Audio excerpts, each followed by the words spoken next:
Bom dia. Muitas vezes na vida nós temos a sensação de que estamos presos em um determinado lugar. Parece que certas coisas não conseguem andar na nossa vida ou se manifestar. Parece que passamos a vida inteira estacionados. E a sensação que nos passa é que, com a medida em que o tempo vai caminhando, nós vamos ficando cada vez mais para trás com a sensação de enferrujamento. O mundo ao nosso redor parece estar evoluindo para os outros, mas para nós a sensação é de que ele realmente não está nem um pouco em movimento. Quando olhamos para toda essa natureza, nós vemos aqui várias plantas e muitas árvores. O nosso intelecto, o nosso raciocínio, a nossa ciência nos permite entender como foi que as plantas e as árvores, surgiram aqui. Sabemos que tudo se originou de uma semente. Então essa semente foi a causa para que tudo isso existisse aqui. Assim nós entendemos que o que vemos aqui são os efeitos dessas sementes. A origem, a essência foram as sementes. Exatamente porque tudo isso obedece basicamente a dois princípios ou duas leis espirituais: a da causa e efeito e a da correspondência. Ou seja, o que está em cima é como o que está embaixo e vice-versa. Assim, se porventura nós viermos a podar essas árvores, a cortar os seus galhos, tirar as suas folhas, elas vão ficar com aspecto de desfiguradas. Mas nem por isso elas vão morrer. Na verdade, tempos depois, toda essa planta desfigurada voltará a ter uma ótima aparência, talvez até melhor e mais forte do que já foi anteriormente. Porque nós apenas cortamos alguns dos efeitos, mas nós não tiramos a causa. As raízes que estão embaixo da terra, que estão no campo invisível aos nossos olhos, que vieram das sementes, ainda estão lá, colhendo o alimento do solo para levar para os troncos e daí por diante vão se desenvolver novamente. Nós fazemos essa analogia justamente para entender como funciona também a nossa mente. Pois tudo que nós também plantamos aqui na nossa região mental vai se manifestar, vai se projetar, vai se espelhar ou se manifestar no mundo afora, no nosso mundo físico. E é por isso que nós não conseguimos às vezes entender por que certas coisas estão acontecendo. Mas fomos nós mesmos que implantamos num determinado momento da nossa vida, sem nós percebermos, lá ficou plantado e os efeitos chegaram. As sombras vão aparecer, mas toda sombra ela é exatamente uma projeção de algo físico, de um corpo físico. Quando olhamos para a nossa própria sombra, ela é o reflexo daquilo que realmente nós somos ou do que nós fazemos. Se eu em movimento, a minha sombra também vai se movimentar. É a correspondência. O que está em cima é como o que está embaixo. O que está, ou assim na terra como no céu, como diz lá na oração, assim como é na minha mente também se manifestará em meu mundo físico, em meu mundo material. A nossa mente, ela cria dispositivos que de uma certa forma poderão se arquivar de uma forma definitiva ou pelo menos até o momento em que nós descobrimos que podemos realmente retirá-los, pois se tornam como se fosse um programa de computador. Uma vez instalados, vão ficar rodando por muito tempo e até a vida inteira, se nós não conseguimos entender como é que vamos fazer para reprogramá-lo. Nossa mente se divide em consciente e subconsciente. O subconsciente, ele é como se fosse o operador de uma casa de máquinas de um navio e o consciente é como se fosse o comandante ou o capitão. Esse comandante ou capitão, que são os nossos olhos físicos, ele está vendo todas as condições do tempo, ele está vendo as condições de navegação e ele envia comandos para o seu operador da casa de máquinas, que podemos chamar de subconsciente, e dá então as instruções, tanto a este bordo, tanto a bom bordo, e o operador da casa de máquinas vai simplesmente obedecer fielmente. Não vai questionar, ele simplesmente confia na ordem dada pelo comandante e ele entende isso como bom. Isso é importante. Se o comandante deu a ordem, nós, ou eu, operador da casa de máquinas, tenho que executar.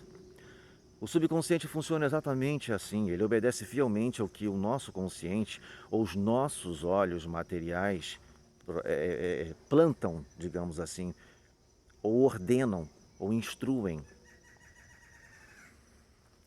O subconsciente não raciocina, o consciente se impressiona. Ele vê o mundo material e ele entende isso como uma realidade. É assim que as coisas surgem.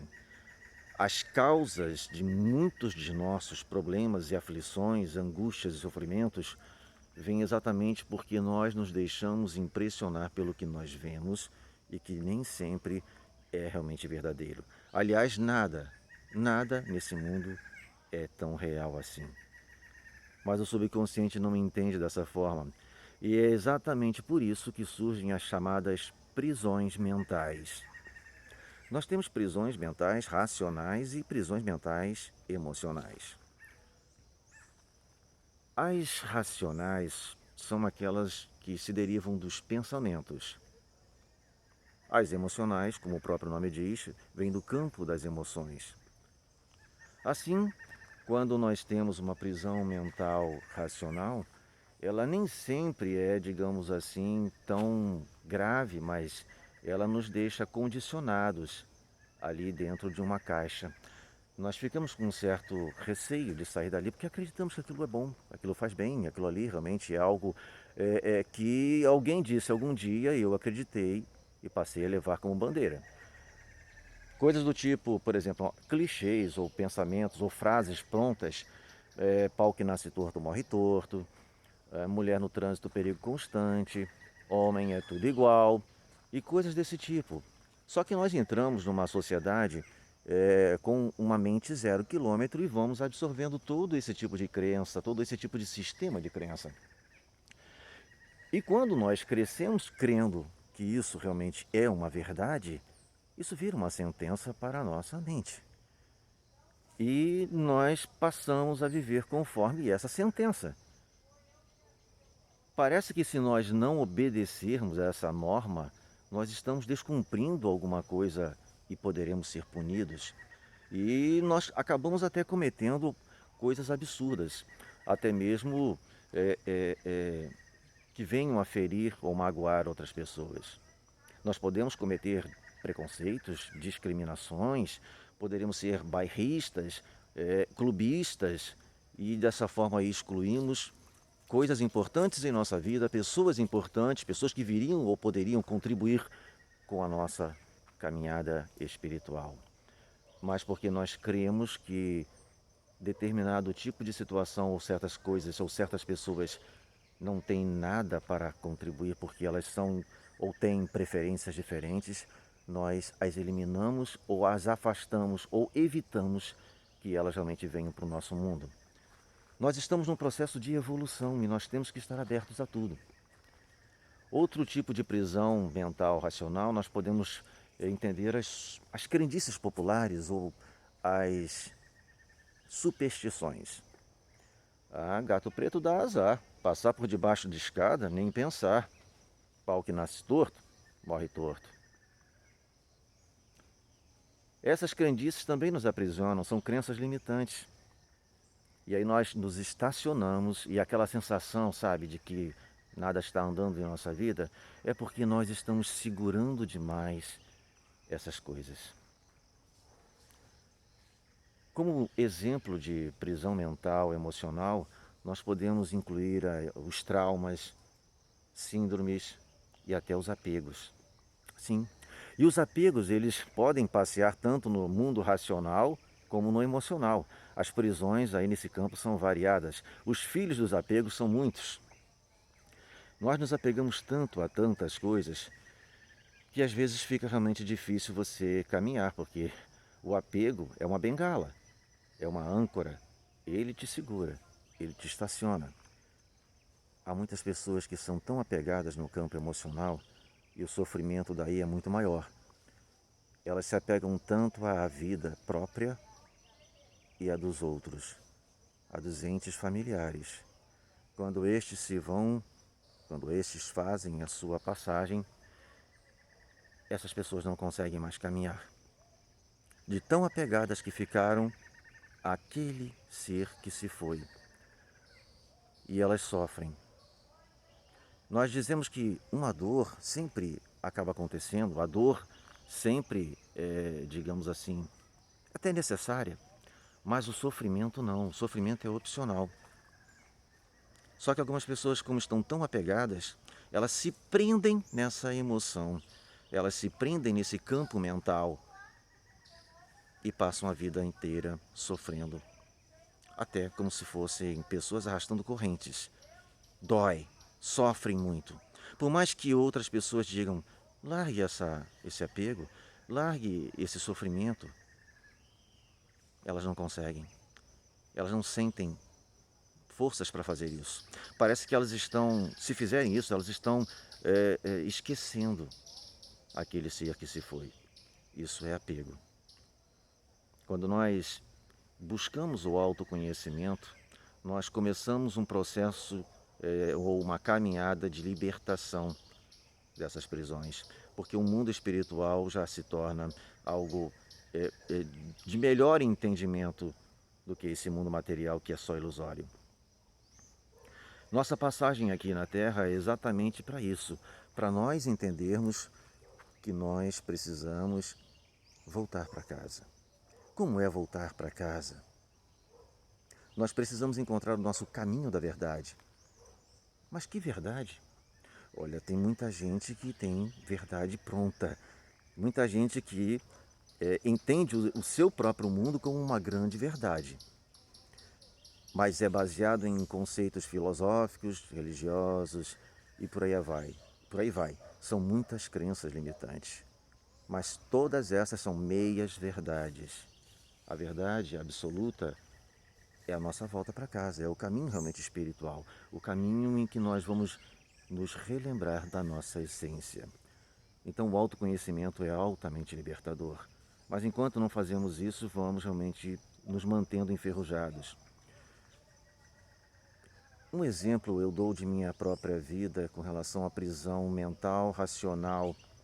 Eu também já tive muitas prisões e ainda tenho muitas das quais preciso sair, porque todos nós aqui estamos exatamente nesse processo de se libertar dessas prisões que a sociedade, de uma certa forma, mostrou um dia e nós levamos para dentro. Eu já fui, no começo do meu casamento, muitas vezes para Espírito Santo, a cidade de, o estado do Espírito Santo, o magnífico estado de Espírito Santo. E eu ficava com minha esposa na beira da praia. Lá eu via aquelas embarcações, aquelas escunas, aqueles saveiros passeando, deslizando pelo espelho da água. E a minha esposa sempre teve vontade de passear, de viajar, né, nessas embarcações. Mas eu sempre fiquei com medo, porque eu até hoje ainda não sei nadar. E eu olhava lá da areia da praia, aquela escuna serpenteando a linha do horizonte lá no mar. Parecia que estava costurando as águas e naquele balanço, se eu me visse lá dentro, eu acreditava que seria jogado no mar. Tola ilusão. Mas era assim que realmente eu estava, preso. Um certo dia eu tomei uma decisão e disse à minha esposa, vamos passear de escuna? Ela sorriu, pareceu não acreditar tanto, mas gostou da ideia. Então eu me vi dentro da embarcação e quando a escuna começou a se afastar, eu comecei a me encantar com aquilo que eu estava vendo. Uma música alegre, suave, muitas pessoas sorrindo. alimentos, bebidas, e a escuna foi se afastando. Por dentro eu estava realmente super estressado, super nervoso, mas por fora eu precisava manter as aparências. Só que eu fui vendo que à medida que a escuna ia saindo, ia deslizando, eu comecei a gostar do que eu estava sentindo. E foi se afastando tanto, tanto que aquele balanço que eu via lá na areia da praia não era nem a metade da metade do que a minha mente imaginava e por isso me aprisionava. Quando eu vi que aquilo era tão gostoso, tão maravilhoso, eu me libertei. Eu percebi que estava perdendo muito tempo na minha vida, pelo menos com relação a esse ponto. Daí por diante eu fiz inúmeras outras escunas, ou passeios de escunas e saveiros, e me desenvolvi muito nesse campo marítimo, mas eu estava preso.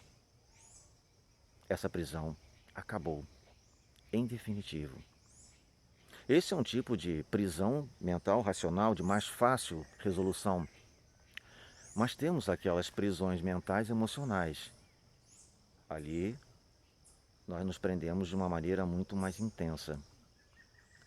Mas é preciso também se libertar, porque nada nesse mundo vai ficar até o fim. No mundo físico tudo se transforma. O corpo que nós assumimos, ele vai se transformar até voltar para a Terra. Mas a nossa caminhada espiritual, ela é uma eternidade. Uma eternidade com vários ciclos ou várias etapas de evolução. Precisamos subir degraus. É tão importante nós entendermos isso para respondermos a uma pergunta: por que você me persegue? Quando Saulo de Tarso era criança, ele entrou num sistema cultural religioso muito forte, onde ele acreditava que a sua religião era verdadeira, a sua religião era a única verdade a ser seguida. Todas as demais religiões ou credos religiosos deveriam ser atacados para que os demais ou as demais pessoas se convertessem à sua verdade. E assim ele fez. Quando ele cresceu, ele se manteve fiel a essa crença limitante. E ele começou a perseguir então os cristãos. Quem não se convertesse era apedrejado, era crucificado, mas essa era a sentença que eles davam para quem realmente não estivesse no campo deles de visão próximo a Deus. Quando Saulo de Tarso caminhou pela estrada de Damasco, uma luz forte o cegou. E uma pergunta muito forte veio do Cristo. O Cristo que também mora dentro dele. Por que você me persegue, Saulo? Depois dessa cegueira, Saulo conseguiu abrir os seus olhos, seu entendimento. Houve uma pessoa chamada Ananias que foi aconselhada por Deus para que ele realmente entendesse a verdade. Todos nós, de uma certa forma, andamos cegos nesse mundo, presos nesses sistemas de crença, presos na nossa mente. Por isso nós sofremos, por isso nós encontramos tantos conflitos, por isso nós somos tão, assim, andamos tão angustiados, querendo resolver até os problemas dos outros, mas não conseguimos, porque não resolvemos nem os próprios, porque nós estamos estacionados. A pergunta realmente que temos sempre que responder é exatamente essa. O Cristo Libertador está nos oferecendo a oportunidade de nós sairmos da prisão. Mas nós vemos essa liberdade como se fosse uma grande ameaça, porque em nossa mente está uma sentença. Se você fizer isso, você vai ser punido. Você não vai conseguir ser feliz. Mas é o nosso ego quem está dizendo isso. E se nós obedecermos o tempo todo a esse ego que, na verdade, foi construído por nós mesmos, nós vamos nos apequenar em relação ao nosso direcionamento espiritual e vamos entender como verdadeira ou verdadeiro o que nós vemos no mundo aqui fora. Então, vamos responder sempre a essa pergunta buscando abraçar o Cristo libertador e não tentar persegui-lo. Por que você me persegue? Por que você me persegue? Há quanto tempo você está me perseguindo? Responda para si próprio. Vamos buscar a saída de muitas das prisões em que nós estamos presos, ou melhor, em que nós nos colocamos. Por que você me persegue? Fica essa perguntinha para nós tentarmos solucionar.